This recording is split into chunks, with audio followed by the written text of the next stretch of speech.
If you've been following this channel, you may have noticed that I've been unusually quiet. I haven't stopped working on online learning. Quite the opposite. I've been down a rather deep rabbit hole. What started as a small experiment turned into something I really didn't expect. I asked ChatGPT to help me build a Moodle plugin.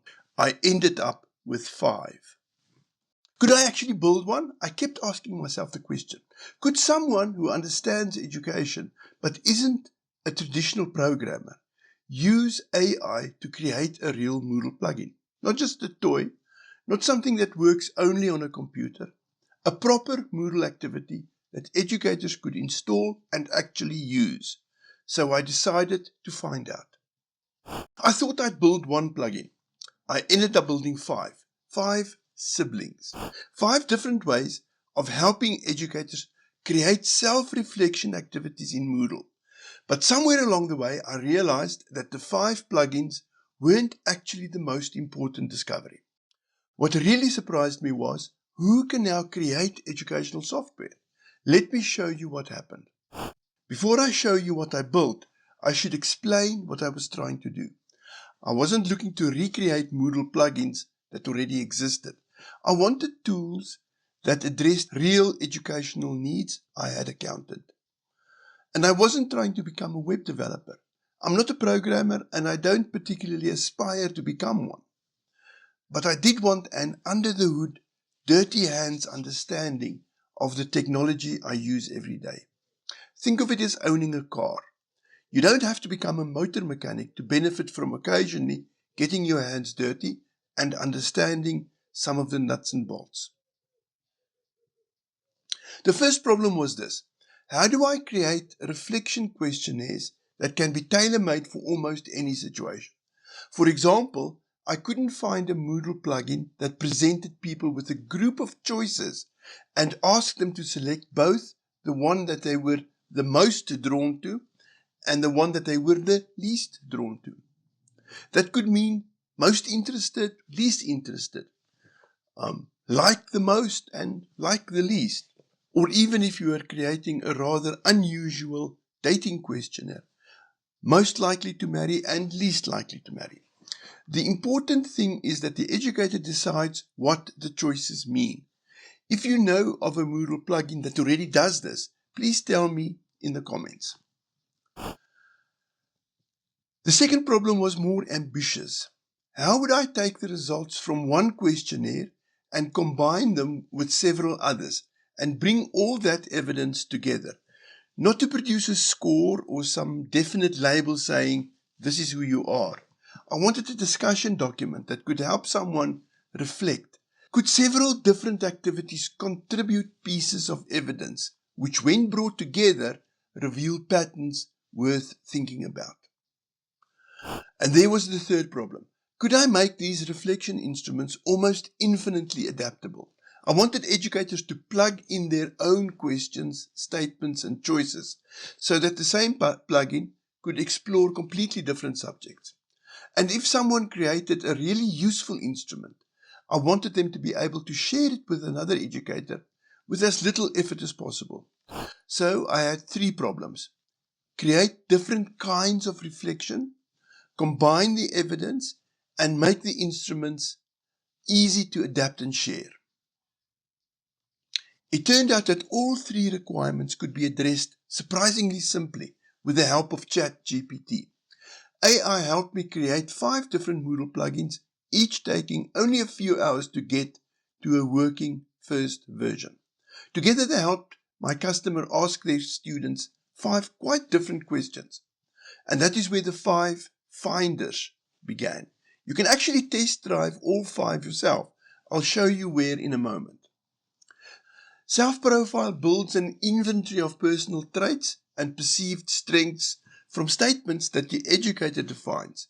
It asks essentially, this describes me. Passion Finder explores something different. What draws the respondent? Instead of letting people rate everything highly, it uses best, worst choices that forces meaningful trade-offs. In simple terms, I'm drawn to this more than to that. Skills Finder asks a different question. What can I do? Respondents first select competencies from a list defined by the educator and then rate those competencies against dimensions that the educator also defines. So it doesn't have to ask only, how good am I at this? It might ask, I can do this well, or others can see me do this well, or I want to learn more about this. The educator decides what matters. Personality Finder helps respondents reflect on how they tend to operate. They rate themselves against attributes and bipolar dimensions defined by the educator. Task focus versus person focused, for example, or a preference for structured versus unstructured environments. The purpose isn't to put somebody in a fixed personality box. It is to reveal patterns and preferences in how they tend to approach people, tasks, and situations. In simple terms, this is how I tend to operate. Experience Finder brings the journey together. It draws on the outputs from the previous 4 instruments and helps answers my second question. How can several different reflection activities contribute to something meaningful for the respondent? It combines that earlier evidence with recorded experiences and guided reflection, helping people look for recurring patterns in what their lives actually reveal. It adds another important source of evidence, lived experience. In simple terms, in addition to what the other 4 instruments suggest, my life provides evidence of this. That left me with my third question. How could educators adapt these instruments, share them, and build on each other's work? This is where JSON comes in. JSON is simply a text format that is human readable, machine readable, and importantly, very AI friendly. Several of the finders can describe an entire reflection instrument in JSON. Give AI a simple prompt and an example of working JSON, and it can create a completely different instrument for a different audience or a purpose. And this is the part I find particularly exciting. The plugin provides the machinery and the JSON provides the instrument. So you don't need to configure a new Moodle plugin every time you want to explore a different subject. An educator can create an instrument, export it, share it with somebody else, and that person can adapt it again. One educator's finished work can become another educator's starting point. I built somewhere you can try all of this, and I wanted people to be able to experience this rather than just watch me talk about it. So I created a practical use case using all 5 finders. The example helps content creators explore their niche, or more precisely, the groups of people and environments they may be particularly well suited to serve. The link in the description below takes you to a completely free mini Moodle course. All 5 plugins are running there, so you can test drive them yourself. The course explains what each one does, how the instruments are constructed, and how AI can help you adapt them for your own purposes. I also made the plug-in zip files available there. The latest official versions are also available free through the Moodle Marketplace site. But the 5 finders aren't really the end of this experiment.